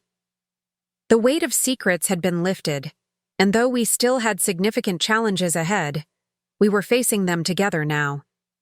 Daniel excused himself to take a call, stepping outside onto Dorothy's patio. Through the window, I could see him pacing as he spoke, his free hand gesturing emphatically. Is he okay? I asked Becky, nodding toward her husband. She followed, my gaze inside. That's probably the partner committee. The decision about his promotion is happening this week. You never mentioned he was up for partner, I said. It's been his singular focus for months, she explained. Part of our marital problems, actually. He's been working 16-hour days, barely seeing the kids. Understanding dawned. My arrival had been not just an inconvenience but potentially a threat to his career aspirations. If the Goldsteins had indeed been put off by their treatment of me, it could have affected his partnership chances. Daniel returned, his expression carefully neutral. Sorry about that. Where were we? Everything okay? Jason asked, clearly having picked up on the tension. Fine, Daniel replied curtly. Just work. Becky reached for his hand. The partner decision? He nodded once, his jaw tight. And? She prompted. Daniel hesitated, glancing at me almost accusingly before answering. It's been postponed. The committee wants to do another round of client interviews. The implication hung in the air.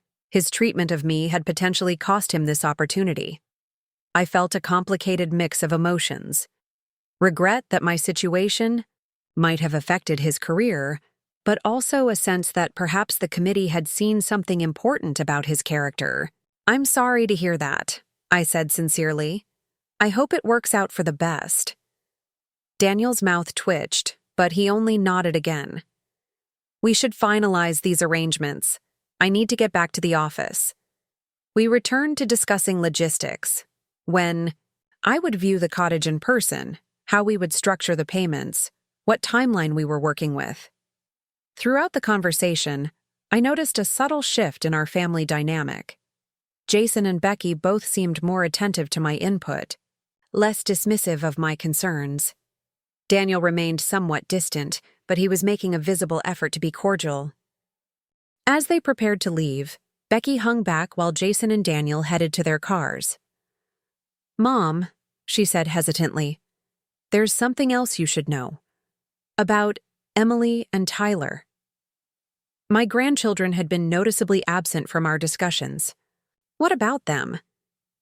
They've been asking about you, wondering why you left so suddenly. She bit her lip. I may have told them you chose to go to Dorothy's because it was more convenient for you. The implication stung, that I had chosen to leave rather than being effectively pushed out. I see. I know it was wrong, she hurried to add. I was trying to protect them from the tension between us. But they deserve the truth, or at least a version of it they can understand. I considered this. What would you tell them now? That Grandma needed special care after her surgery that we weren't able to provide properly, she suggested, and that we're working together now to find you a new home where you'll be comfortable and safe. It wasn't the whole truth, but it was honest enough without burdening the children with adult conflicts. I think that's appropriate. And Becky? I'd like to see them soon. I've missed them. Her face softened. Of course. Maybe this weekend? We could bring them to see the cottage if you decide to make an offer.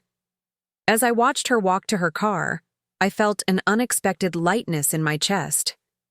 The past hour had been emotionally exhausting, filled with difficult revelations and uncomfortable truths, yet somehow we had emerged on the other side with greater understanding, if not perfect resolution. Dorothy emerged from the garden once their cars had disappeared down the street, a knowing look on her face. Well, how did it go? Better than expected, I admitted, though there were some surprises. She raised an eyebrow. Good surprises or bad surprises? Complicated ones. I gave her the abbreviated version of what I'd learned about Becky's marriage and Jason's finances. Dorothy whistled softly. No wonder they've been acting like jerks. They've been drowning and too proud to ask for help. Sound like anyone you know? I asked wryly. She laughed. Touché. The Reynolds family specialty, apparently. Later, that afternoon, Caroline drove me to see the cottage Jason had found. As we pulled up to the charming Craftsman with its deep front porch and neatly landscaped yard, I felt a flutter of excitement. This could be my fresh start. The interior was even better than the photos had suggested, open and bright, with wide doorways that would accommodate a walker if needed, a modern kitchen with lower counters perfect for someone who might need to sit while cooking, and a primary bedroom with an ensuite bathroom already fitted with accessibility features. The previous owner had MS, the selling agent explained. They modified the house to make it more accessible before they had to move to assisted living. I ran my hand along the smooth countertop, trying to imagine myself preparing meals here, hosting family dinners, building a new life. It's perfect. Caroline, ever the professional, kept her excitement in check as she asked detailed questions about the foundation, the roof, the heating system. But I could tell she was pleased with what she heard. "What do you think?" I asked as we sat on the front porch afterward, considering our next move. "I think you should make an offer immediately," she replied. "Houses like this don't stay on the market long, especially with all these accessibility features already installed." I nodded, a decision crystallizing in my mind. "Let's do it." Caroline helped me prepare a formal offer that afternoon, with the initial payment from Becky and Daniel already promised. I could make a substantial down payment that would keep my monthly mortgage manageable on my teacher's pension. As we submitted the paperwork, I felt a strange mix of excitement and trepidation. This was really happening. I was buying a new home, starting over at 68. It wasn't how I'd imagined my retirement years unfolding, but there was something exhilarating about taking control of my future this way. That evening, as Dorothy and I shared a simple dinner of soup and sandwiches, my phone rang. It was the selling agent. "Mrs. Reynolds, I have good news. The sellers have accepted your offer. They were particularly moved by your personal letter, explaining your situation." Joy bubbled up inside me. "That's wonderful. What happens next?" She explained the timeline for inspections, financing approval, and closing. "If all goes smoothly, you could be moving in within 30 days. After hanging up, I sat in stunned silence, the reality of what was happening finally hitting me. In just 1 month, I would have a new home, one where I could live independently despite my knee, one that was mine alone. Dorothy raised her water, glass in a toast. To new beginnings. I clinked my glass against hers. To standing up for myself, finally. The next morning, my phone buzzed with a text from Jason. "Any word on the house?" "Offer accepted," I replied. "Closing in 30 days if all goes well." His response came immediately. "Yes. Told you it was perfect. When can we start packing up your current place?" Before I could answer, another text arrived. This one from Becky. "Mom, can I bring Emily and Tyler to see you today after school? They miss you." Tears pricked at my eyes as I typed, "Of course. I'd love that." Dorothy found me staring at my phone, a foolish smile on my face. "Good news?" "My grandchildren are coming to visit," I said, my voice thick with emotion. "Becky says they miss me." She squeezed my shoulder. "See? Standing up for yourself doesn't mean losing your family. Sometimes it means finding a healthier way to be together." That afternoon, Becky's SUV pulled into Dorothy's driveway. Before she could even turn off the engine, the back doors flew open and Emily and Tyler tumbled out, racing toward the porch where I waited. "Grandma!" Tyler shouted, flinging himself at me with such force that I had to brace myself to avoid toppling over. "Mom says you're getting a new house." Emily, at 16 more reserved than her brother, approached more carefully but hugged me just as tightly. "We've missed you," she whispered against my shoulder. Over their heads, I caught Becky's eye. She was watching us with a mixture of guilt and relief, perhaps seeing for the first time how her decisions had affected not just me but her children as well. "Mom says we can help you decorate your new place," Emily continued, finally releasing me. "I've been watching all these renovation shows. I have so many ideas. I'd love your help, I told her sincerely. After all, I'll want your rooms to be just how you like them when you come to visit. Tyler's eyes widened.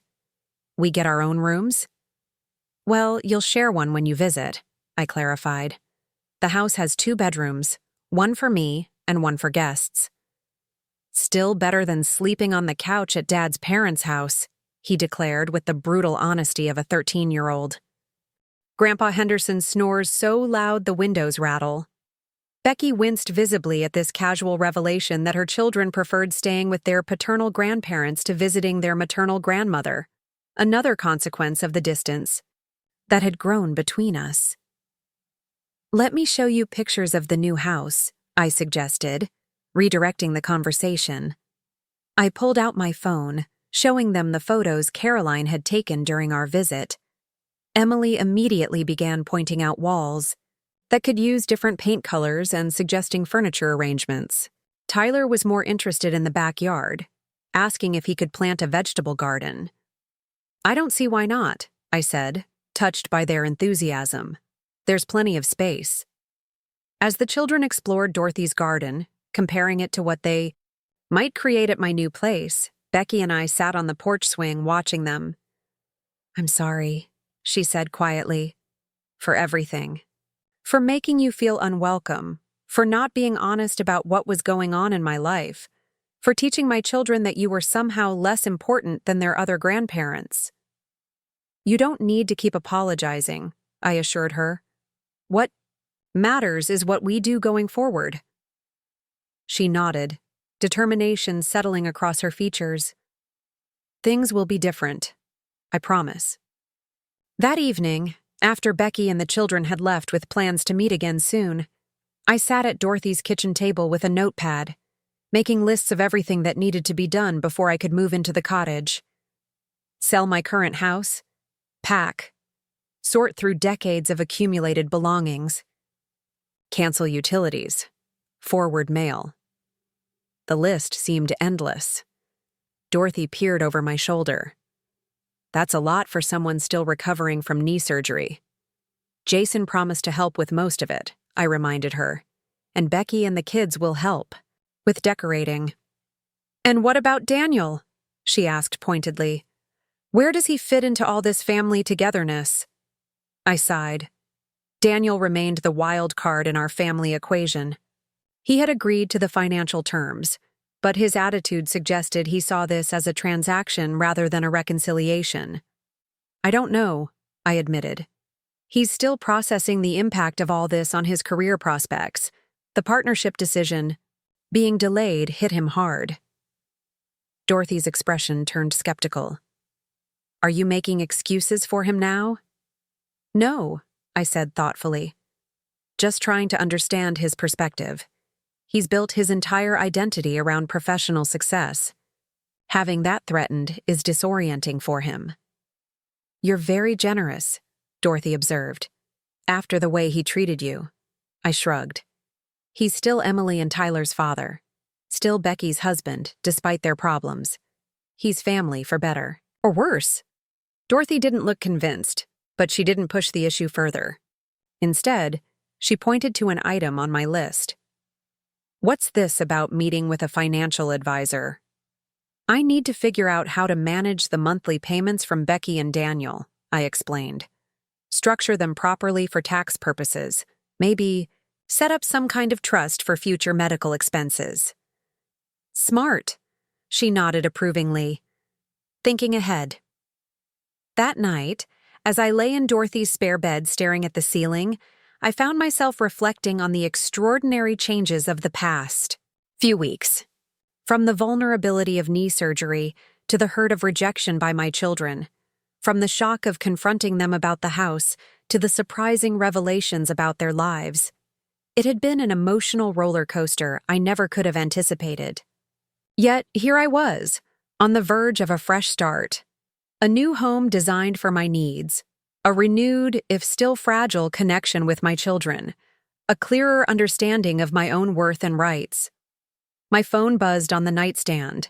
A text from an unfamiliar number. Mrs. Reynolds, this is Daniel. I wanted to let you know that I've spoken with my attorney. The paperwork for the payment agreement is being finalized. We should be able to proceed with the initial transfer by the end of the week.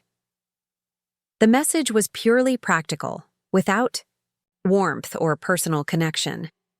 But it represented something important, a commitment to honor our agreement, to respect my claim on what was rightfully mine. I texted back simply, "Thank you, Daniel. I appreciate your promptness." As I set the phone down, I realized something profound had shifted within me. The Margaret Reynolds of 6 weeks ago would have been grateful for any crumb of consideration from her son-in-law, would have worried about appearing demanding or difficult. The Margaret Reynolds of today recognized she was entitled to this money, entitled to be treated with respect, entitled to forge her own path forward. It had taken a surgical scar across my knee and the painful revelation of my children's true priorities to teach me this lesson, but I had finally learned it. Standing up for myself didn't mean losing my family.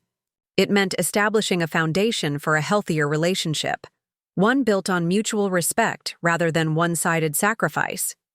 Tomorrow would bring more arrangements to make, more decisions to navigate, more delicate family dynamics to manage. But for tonight, I allowed myself to feel the quiet satisfaction of having found my voice after decades of putting everyone else first. Outside Dorothy's window, an owl hooted softly in the darkness. I closed my eyes, picturing myself sitting on the porch of my new cottage, watching the seasons change, welcoming my grandchildren for visits, building a life that was truly my own. For the first time in longer than I could remember, I fell asleep, with a smile on my face, dreaming not of the past I was leaving behind, but of the future I was claiming for myself. The following weeks passed in a whirlwind of activity. Each morning, I woke with a mental checklist that seemed to grow rather than shrink despite my best efforts. Between home inspections, mortgage applications, and sorting through decades of accumulated possessions, I barely had time to continue my physical therapy exercises. "You're pushing yourself too hard," Dorothy admonished one evening when she found me surrounded by photo albums in her guest room, sorting pictures to keep. "From those to digitize. Your knee won't heal properly if you don't rest." "There's too much to do," I protested, though I couldn't deny the dull ache that had settled into my joint. "Closing is in 3 weeks. That's exactly my point." She plucked the album from my hands and set it aside. "You have help now. Use it." She was right, of course. After our family meeting, both Becky and Jason had stepped up in ways I hadn't expected. Jason had taken charge of preparing my old house for sale, hiring cleaners and handling minor repairs. Becky had arranged for a moving company and begun sourcing furniture for the new cottage that would accommodate my mobility needs. Even Daniel had surprised me. Though he remained somewhat distant during family gatherings, he had followed through on his financial commitments without complaint. The initial payment had been transferred promptly, allowing me to secure the mortgage for my new home. The next day, following Dorothy's advice, I called Jason. "I need help with the photo albums," I admitted. "There are decades of pictures to sort through, and my knee is protesting all the sitting on the floor." "I'll come this weekend," he promised immediately. "Amanda's good at organizing that kind of thing. We could scan the really important ones, create a digital archive." His eagerness to help still caught me off guard. For so long, our relationship had been me giving and him receiving. This reversal would take some getting used to. Saturday. Morning brought both Jason and Amanda to Dorothy's house, armed with a portable scanner and several storage boxes. "Mom, you've kept every school picture I ever took," Jason groaned, holding up a particularly awkward middle school photo complete, with braces and an unfortunate haircut. "Even the retakes." "You're my only son," I defended myself, laughing. "Every version of you is precious to me." Amanda, sorting through another pile, held up a faded Polaroid. "Is this your wedding day, Margaret?" I glanced over, my smile fading slightly. "Yes. With Richard.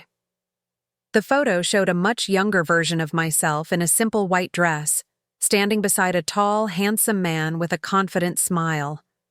We looked happy, two 20-somethings with no idea how quickly that happiness would evaporate. "You were beautiful," Amanda said softly. "Thank you, dear." I took the photo, studying it for a moment before setting it aside. "That one can go in the digitize and discard pile." Jason raised an eyebrow. "You don't want to keep it?"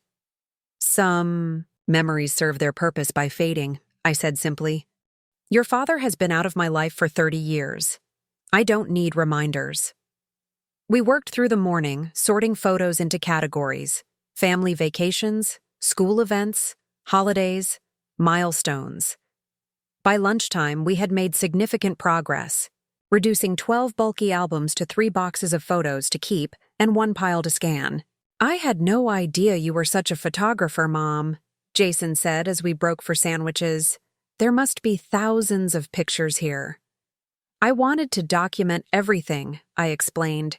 "When you're raising children alone, working full-time, every special moment feels like a victory worth preserving." A shadow crossed Jason's face. "You really did everything by yourself, didn't you?" After Dad left. "I had help sometimes," I said, not wanting to paint myself as a martyr. "Your grandmother babysat occasionally. There were other single moms in the neighborhood who formed an informal childcare co-op." "But the financial burden was all on you," he pressed. "And then when we grew up, we asked for even more." I reached across the table to squeeze his hand. "Jason, helping you and Becky buy your homes wasn't a burden. It was a choice I made willingly. I just didn't anticipate needing help myself so soon. Or that we'd be such jerks about providing it," he added ruefully. Amanda, who had been quietly listening, spoke up. "Jason told me what happened when you needed to stay with Becky and Daniel. I want you to know our home is always open to you, financial struggles or not."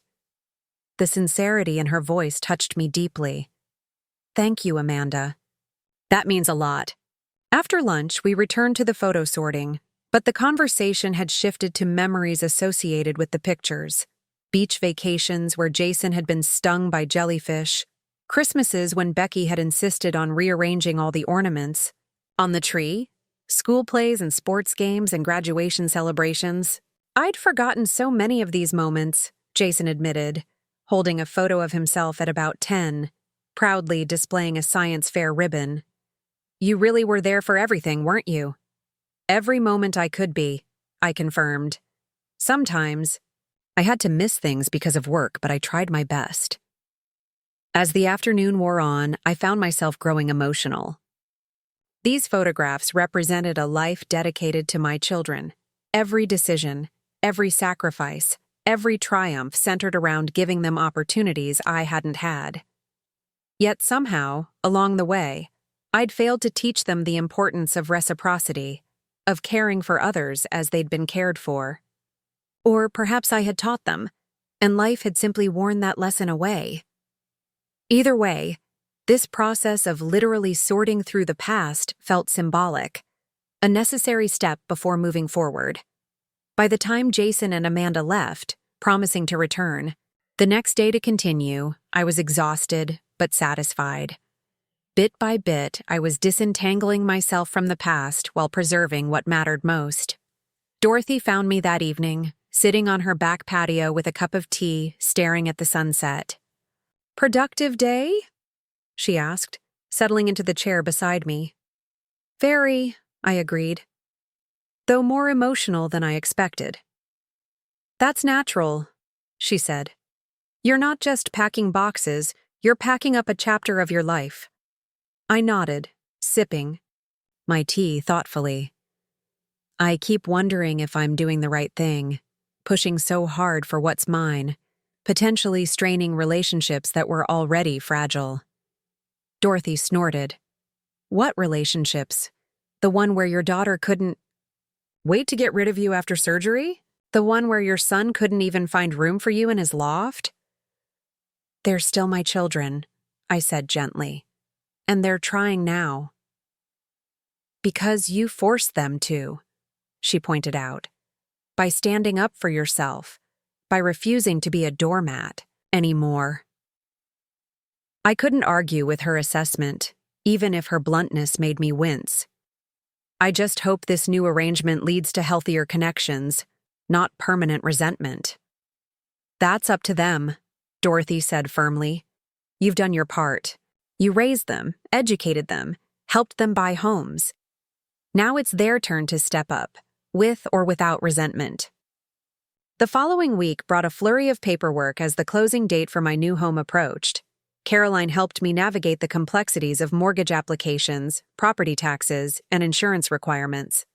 At 68, securing a 30-year mortgage raised some eyebrows at the bank, but with my steady pension and the sizable down payment, they eventually approved the loan. You're all set, Caroline announced after our final meeting with the loan officer. Barring any last-minute issues, you'll get your keys next Friday. The reality of what was happening finally sank in. In just over a week, I would be a homeowner. Again, not of the 2-story house I could no longer navigate, but of a cottage designed with people like me in mind. A home where I could age in place, maintain my independence, and build a new life. That afternoon, Becky called to check on my progress. Emily and I want to start planning your housewarming party, she announced without preamble. Nothing too wild, just family and close friends to celebrate your new beginning. That's very thoughtful, I said, touched by her enthusiasm. But let me get moved in first before we start planning parties. Mom, the point is to have the party right after you move in, she explained, a hint of her old impatience creeping into her voice. So people can bring useful gifts for the new place. A warmth spread through my chest at this evidence of my daughter's caring, however imperfectly expressed. In that case, I'd love a housewarming, but please, keep it small. Just family and a few close friends like Dorothy and George. George? Becky's tone turned curious. The garden supply store owner? I didn't realize you two were close. I felt an unexpected flush climbing my cheeks. He's been very supportive during my recovery, bringing plants, checking in regularly. Becky hummed knowingly. Interesting. Don't read anything into it, I warned, though even to my own ears, the protest sounded weak. We're just friends. Of course, Mom, she agreed, not sounding convinced at all. Just friends who will be sitting together at your housewarming party. After we hung up, I found myself smiling at Becky's teasing. It reminded me of lighter times, before adult responsibilities and complicated family dynamics had strained our relationship. Perhaps this fresh start was healing more than just my living situation. 2 days before closing, I received an unexpected call from Daniel. His formal, slightly stiff tone immediately put me on alert. Margaret, I wanted to update you personally. The partnership committee has made its decision. I held my breath, uncertain what outcome to hope for. If he'd been passed over, would he blame me for the Goldsteins' apparent disapproval? If he'd succeeded, would that validation make him more or less amenable to our family's reconciliation efforts? They've offered me the position, he continued, his voice betraying a hint of surprised relief. Effective immediately. Congratulations, Daniel, I said sincerely. That's wonderful news. Thank you. He cleared his throat awkwardly. I, actually have the Goldsteins to thank in part. They specifically mentioned my handling of challenging family dynamics as evidence of my personal integrity. I blinked, stunned by this revelation. They what? Apparently, Daniel continued, sounding slightly bewildered himself, they were impressed by our eventual resolution of the property situation. They told the committee they value attorneys, who can manage their own affairs ethically, even when it's personally difficult. I couldn't help laughing softly. So my insisting on my legal rights actually helped your career? Ironic, isn't it? For the first time since this ordeal began, I heard genuine warmth in Daniel's voice. I owe you an apology, Margaret. I was less than gracious when you needed our help. That's putting it mildly, I observed, but without rancor. Fair enough, he conceded. The truth is, I was terrified of anything disrupting my path to partnership. I convinced myself that your needs were less important than my career goals. He paused. I was wrong. His admission, so straightforward and unqualified, caught me off guard. Thank you for saying that, Daniel. It means a lot. I'd like to make it up to you, he continued. The housewarming party Becky's planning? I'd like to cover the costs, and I want you to know that our home, your former investment, will always be open to you now. After we hung up, I sat quietly, absorbing the significance of what had just occurred. Daniel's newfound respect wasn't just about my asserting my legal claims. It was about demonstrating self-respect that commanded recognition from others. The morning of the closing dawned bright and clear, a perfect Oregon spring day. Dorothy drove me to the title company's office, where Caroline was waiting with a folder of documents for me to sign. Nervous? Caroline asked as I eyed the intimidating stack of papers. A little, I admitted. It's been 20 years since I bought property. Don't worry, she reassured me. I've reviewed everything. It's all standard language.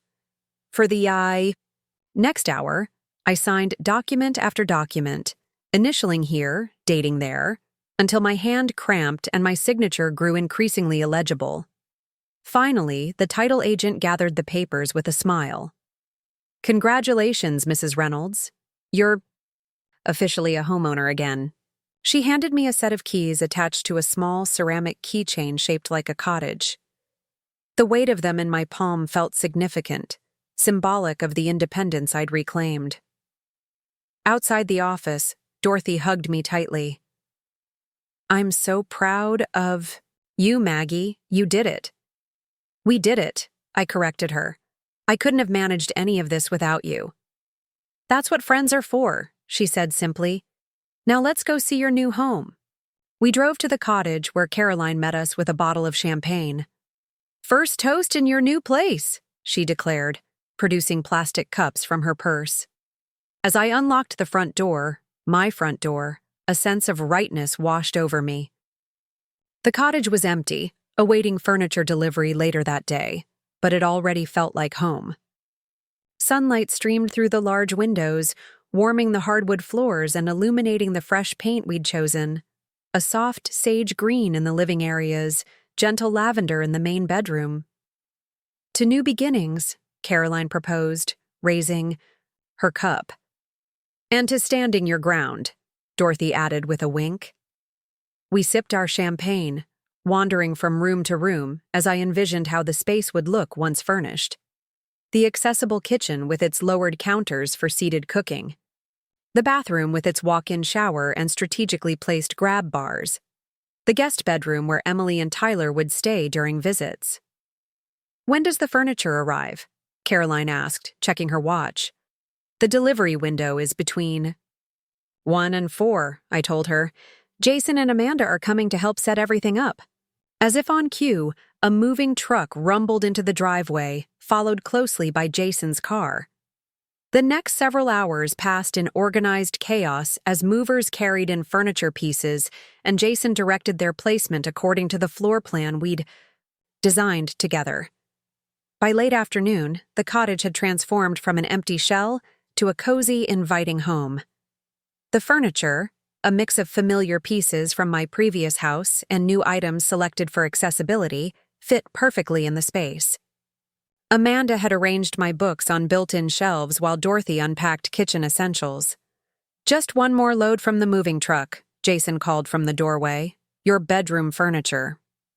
As the movers assembled my bed frame, I stood in the living room, overwhelmed by how quickly this place had come together. It wasn't just the physical arrangement of furniture and belongings. It was the energy that had gone into creating this new home. The thought and care from my children, from Dorothy, from Caroline, all of it woven into the very fabric of the house. "Mom?" Becky's voice startled me. I turned to find her standing in the doorway, Emily and Tyler peering eagerly around her. "Is it okay if we come in? We brought dinner." "Of course," I said warmly, opening my arms to my grandchildren as they rushed forward to hug me. "This is your grandma's house now. You're always welcome." Emily spun slowly in the living room, taking everything in. "It looks amazing, way better than I imagined from the photos." Tyler had already disappeared down the hallway. "Grandma, is this our room?" he called excitedly. "There are 2 beds."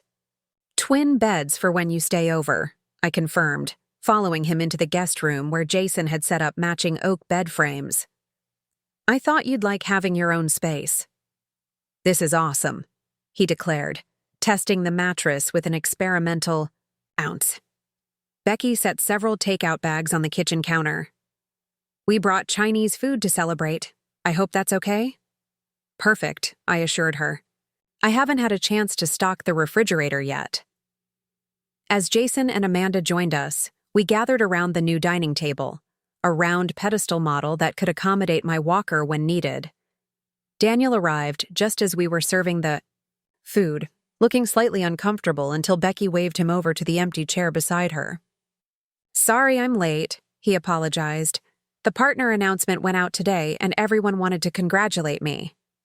"We're celebrating 2 milestones today then," I said, raising my water glass. "A new home and a well-deserved promotion." Daniel met my gaze, genuine gratitude in his eyes. "Thank you, Margaret."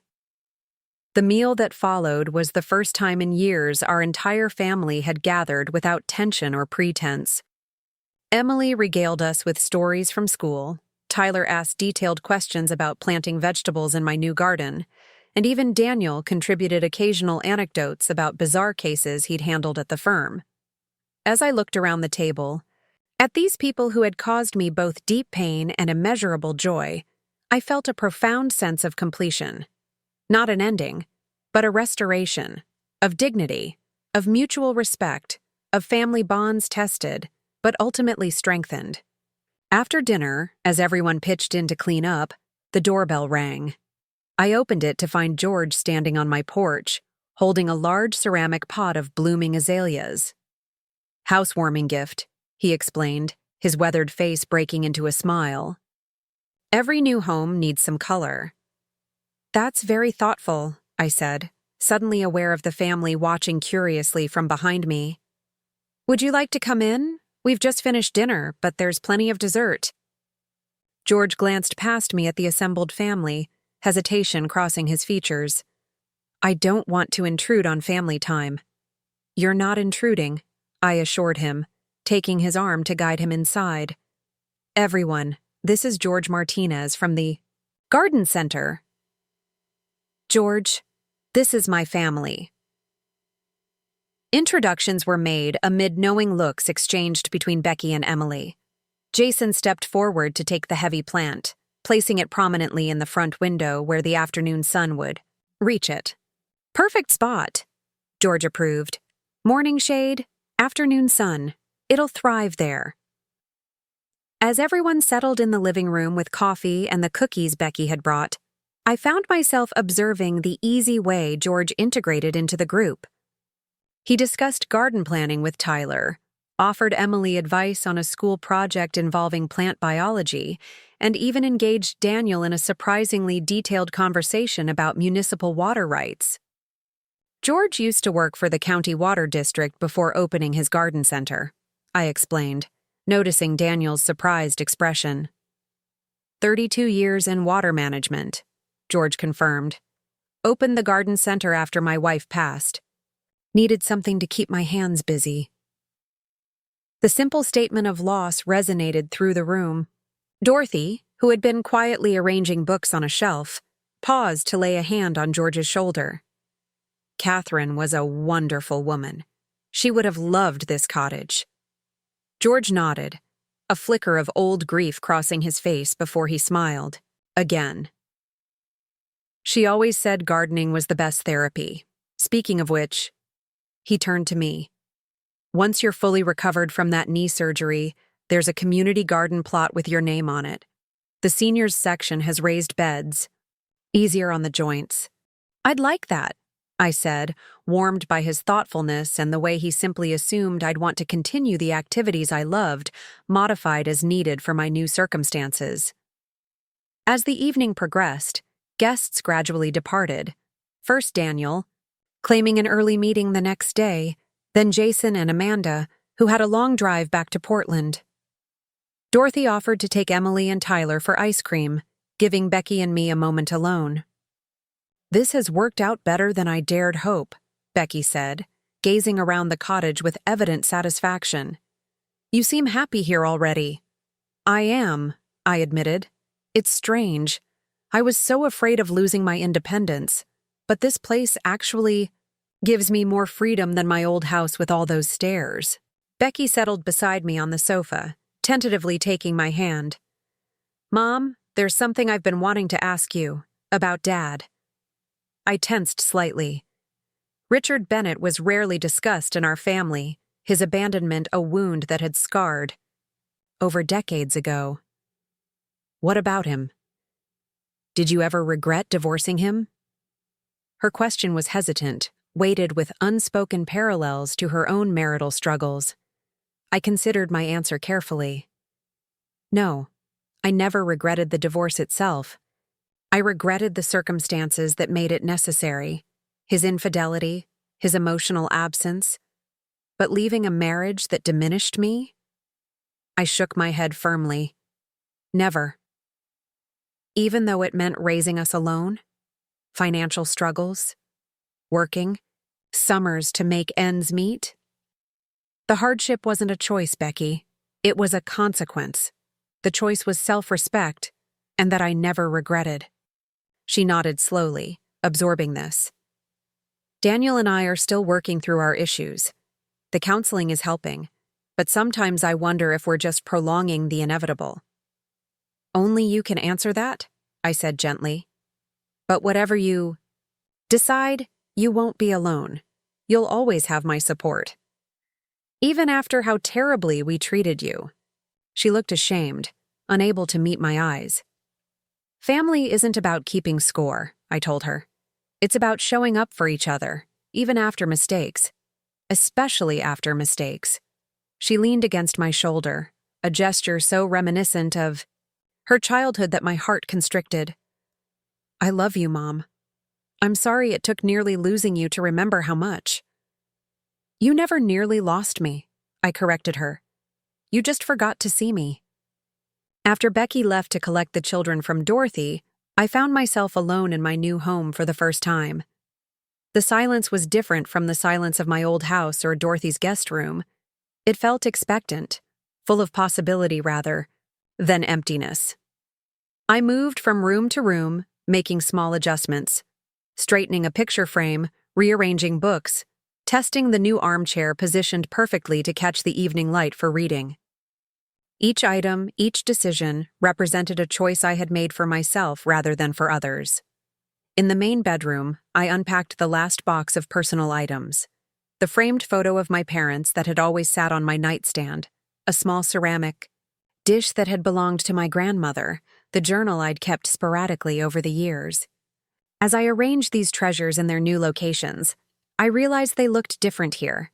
Not relics of the past, but touchstones connecting that past to my present. The cottage's windows had no curtains yet, allowing me to watch as twilight settled over my new neighborhood. Street lamps flickered on one by one.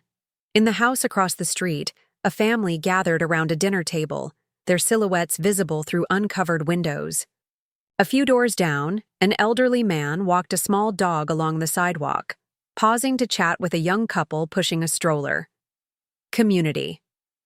That's what this place offered beyond just accessible doorways and single-level living. A chance to build new connections while maintaining the valuable ones I already had. My phone buzzed with a text from Dorothy. "First night in the new place. How does it feel?" "Like coming home," I replied. To myself. She responded with a heart emoji, followed by another message. George seemed quite taken with the place and with its owner. I smiled, not bothering to protest this time. At 68, I was too old for coyness. "He's a good man," I wrote. "It's nice to be appreciated." As I prepared for bed that first night in my new home, I felt an unfamiliar lightness. The journey here had been painful, forcing me to confront both my children's shortcomings and my own role in enabling them. But the outcome, this cozy cottage, the renewed family connections, the reclamation of my financial security, had been worth the struggle. Settling between fresh sheets on my familiar bed, I listened to the night sounds of my new neighborhood, distant traffic, the soft hooting of an owl, wind rustling through the garden plants George had arranged on my porch. Different sounds from my old house, but not unwelcome, just new, like everything else in this chapter of my life. Tomorrow would bring more tasks, unpacking the remaining boxes, hanging curtains, setting up utilities, cooking my first meal in the new kitchen. But for now, in this moment, I allowed myself to simply be present with what I had accomplished. My son-in-law had refused to let me live with them after my surgery. My children had initially balked at helping when I needed them most, but my name had been on their deed, and that legal foresight had given me the leverage to secure not just a new home, but a new understanding within our family. As sleep began to claim me, one clear thought surfaced. Sometimes the greatest act of love isn't sacrifice, but self-advocacy. In standing up for myself, I had given my children the opportunity to become better people. Whether they fully grasped that lesson remained to be seen, but the first steps had been taken. In the quiet of my new bedroom, surrounded by familiar possessions in an unfamiliar space, I finally understood what Dorothy had been telling me all along. Requiring respect isn't selfish. Claiming what's rightfully yours isn't greedy. And sometimes, the strongest foundations for loving relationships are built on the bedrock of clear boundaries and mutual consideration rather than endless, unreciprocated giving. With that knowledge settling into my bones, I drifted off to sleep, not as Margaret Reynolds, sacrificial mother and taken-for-granted grandmother, but as Maggie, a woman who had learned, at long last, to put herself in the equation of her own life. 3 months after moving into my cottage, I sat on my front porch swing, watching the late summer sunset paint the sky in vibrant oranges and pinks. My knee had finally healed enough that I could walk comfortably with just a cane, and the physical therapist had pronounced my recovery remarkable for someone your age. A backhanded compliment I chose to embrace. The garden George had helped me plant was flourishing, tomato vines heavy with ripening fruit, zucchini threatening to overtake their allotted space, marigolds and zinnias adding splashes of color along the walkway. I'd even installed raised beds along the back fence, allowing me to tend my plants without straining my knee. My phone chimed with a text from Emily. "Grandma, can Tyler and I come over tomorrow? Dad has a work thing and Mom has a meeting. We can help with garden stuff." I smiled, typing back an enthusiastic yes. These spontaneous visits had become regular occurrences over the summer, my grandchildren discovering that Grandma's house offered freedoms they didn't have at home. Messy art projects spread across the kitchen table, experimental recipes that sometimes failed spectacularly, gardening lessons that invariably ended with dirt-smudged faces and proud grins. The monthly payments from Becky and Daniel arrived like clockwork, deposited directly into the special account my financial advisor had set up. The arrangement had evolved from a tense legal obligation to simply another aspect of our family's interconnectedness. We rarely discussed it anymore. It had become as routine as Sunday dinners or birthday celebrations. The sound of a truck engine drew my attention to the street. George's familiar pickup slowed in front of my house, and he waved before pulling into my driveway. Over the past months, his visits had become increasingly frequent, evolving from bringing plants or gardening advice to sharing meals and long conversations on this very porch swing. "Evening, Maggie?" he called, climbing out of his truck with a covered dish in his hands. "Thought you might like to try my famous enchiladas." "You're spoiling me," I teased as he climbed the 3 shallow porch steps. "That's the 3rd dinner you've brought this week." He settled beside me on the swing, the dish warm between us. "Maybe I'm just trying to make sure you don't forget what my cooking tastes like before I leave for my fishing trip." "As if I could forget," I replied, bumping his shoulder playfully with mine. "When do you leave again?" "Thursday morning, back Sunday night. Unless—" He hesitated, an uncharacteristic nervousness crossing his weathered features. "Unless you wanted to come along. The cabin has 2 bedrooms," he added hastily. "Completely. Proper arrangement." The invitation hung in the air between us, weighted with unspoken possibilities. At 68 and 70, we were both too old for games, but perhaps not too old for new beginnings. "I'll think about it," I promised, not quite ready to commit, but unwilling to dismiss the idea outright. George nodded, accepting my hesitation. Without pushback, one of the many qualities I'd come to appreciate about him. "No pressure. The invitation stands either way." We carried the enchiladas inside, working together with comfortable familiarity to set the table and prepare a simple salad to accompany the main dish. Through the kitchen window, I caught sight of Dorothy walking by with her small terrier. She spotted us and gave an exaggerated thumbs up that made me roll my eyes even as I laughed. "Dorothy still playing matchmaker?" George asked, noticing my reaction. "Relentlessly," I confirmed. "You'd think she'd have given up by now." He shrugged, a small smile playing at the corners of his mouth. "Can't blame her for recognizing a good potential match when she sees one." The casual confidence of his statement warmed me in unexpected ways. After Richard's abandonment and decades of putting my children's needs before my own, the simple experience of being valued by someone who wanted nothing from me except my company was still novel enough to be thrilling. Over dinner, our conversation wandered comfortably. Updates on the community garden, news about my grandchildren's latest achievements, gossip about neighborhood developments. As we cleared the dishes afterward, George's phone rang, his son, calling about a family matter. "Take it," I encouraged. "I'll finish cleaning up." While he stepped onto the porch for privacy, I washed the few dishes and wiped down the counters, marveling at how natural it felt to share my space, my evening, my life with someone again. Not from obligation or necessity, but from choice. When George returned, his expression was troubled. "Everything okay?" I asked. "My daughter-in-law's mother had a stroke," he explained. "They're at the hospital now. Linda's pretty shaken up. She and her mom are close." I dried my hands, immediately understanding. "You should go to them. Family needs to be together at times like this." He nodded, grateful for my understanding. "I'll call you later with updates." After he left, I settled into my favorite reading chair, reflecting on how differently my life had unfolded since that rainy day when Daniel refused to open the door.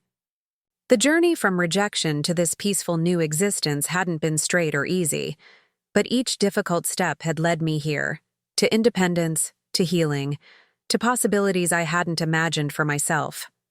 My phone rang, displaying Jason's number. "Mom," he began without preamble when I answered. "I need some advice." "What's going on?" I asked, hearing the tension in his voice. "Amanda and I had a fight about money, again. I don't know how to fix this.